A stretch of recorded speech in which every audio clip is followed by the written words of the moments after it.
اللہ اکبر اللہ اکبر۔ السلام علیکم، امید کرتا ہوں آپ سب خیریت سے ہوں گے۔ حضرت ابو حنیفہ رضی اللہ عنہ قرآن اور حدیث کے ایک بہت بڑے عالم گزرے۔ آپ شہر کوفہ کے رہنے والے تھے اور کپڑے کی تجارت کیا کرتے تھے۔ آپ ہمیشہ اس بات کا خیال رکھتے تھے کہ جو آمدنی ہو وہ حق حلال کی ہو۔ ایک بار امام ابو حنیفہ نے اپنے نوکر کو کپڑے کے کچھ تھان دیے اور کہا جا کر اس کو بازار میں بیچ کر آؤ۔ ان میں سے ایک تھان خراب تھا۔ آپ نے نوکر کو سمجھایا اور کہا کہ دیکھو، جب تم یہ تھان بیچنے لگو تو گاہک کو بتا دینا کہ اس تھان میں کچھ خرابی ہے، تاکہ گاہک دھوکے میں نہ رہے۔ اور پھر نوکر ان تھانوں کو لے کر بازار چلا گیا۔ اتفاق ایسا ہوا کہ تھان بڑی اچھی قیمت میں بک گئے۔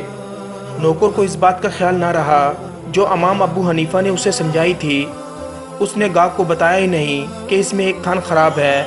تھانوں کو بیچنے سے جو رقم ملی، نوکر اسے لے کر خوش ہو کر گھر آنے لگا۔ اسے خیال تھا کہ یہ رقم دیکھ کر امام ابو حنیفہ بہت خوش ہوں گے، مگر جب نوکر وہ رقم امام ابو حنیفہ کے حوالے کی، آپ نے اس سے پوچھا کیا تم نے وہ خراب تھان کا گاہک کو بتایا تھا، اس کو دکھایا تھا، اس میں یہ نقص ہے؟ اس نوکر نے کہا جناب مجھے تو خیال ہی نہیں رہا۔ گاہک نے تھانوں کی ایسی قیمت لگائی کہ خوشی کے مارے میں آپ کی بات بتانا بھول گیا۔ یہ سن کر امام ابو حنیفہ نے رقم نوکر کو واپس کر کے یہ کہا، اللہ کے رسول محمد صلی اللہ علیہ وآلہ وسلم نے فرمایا ہے کہ بیچنے والوں کو اپنی چیز کا گاہک کو بتا دینا چاہیے۔ جو شخص اپنی چیز کا نقص چھپا کر بیچتا ہے وہ حرام ہے۔ جاؤ یہ تمام رقم خیرات کر کے آؤ، یہ ہمارے لیے حلال نہیں ہے۔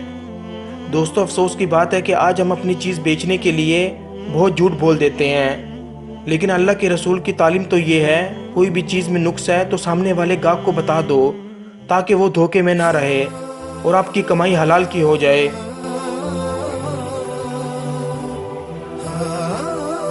میری دعا ہے کہ اللہ تعالی ہم سب کو حلال کمانے کی توفیق عطا فرمائے اور حرام سے بچائے۔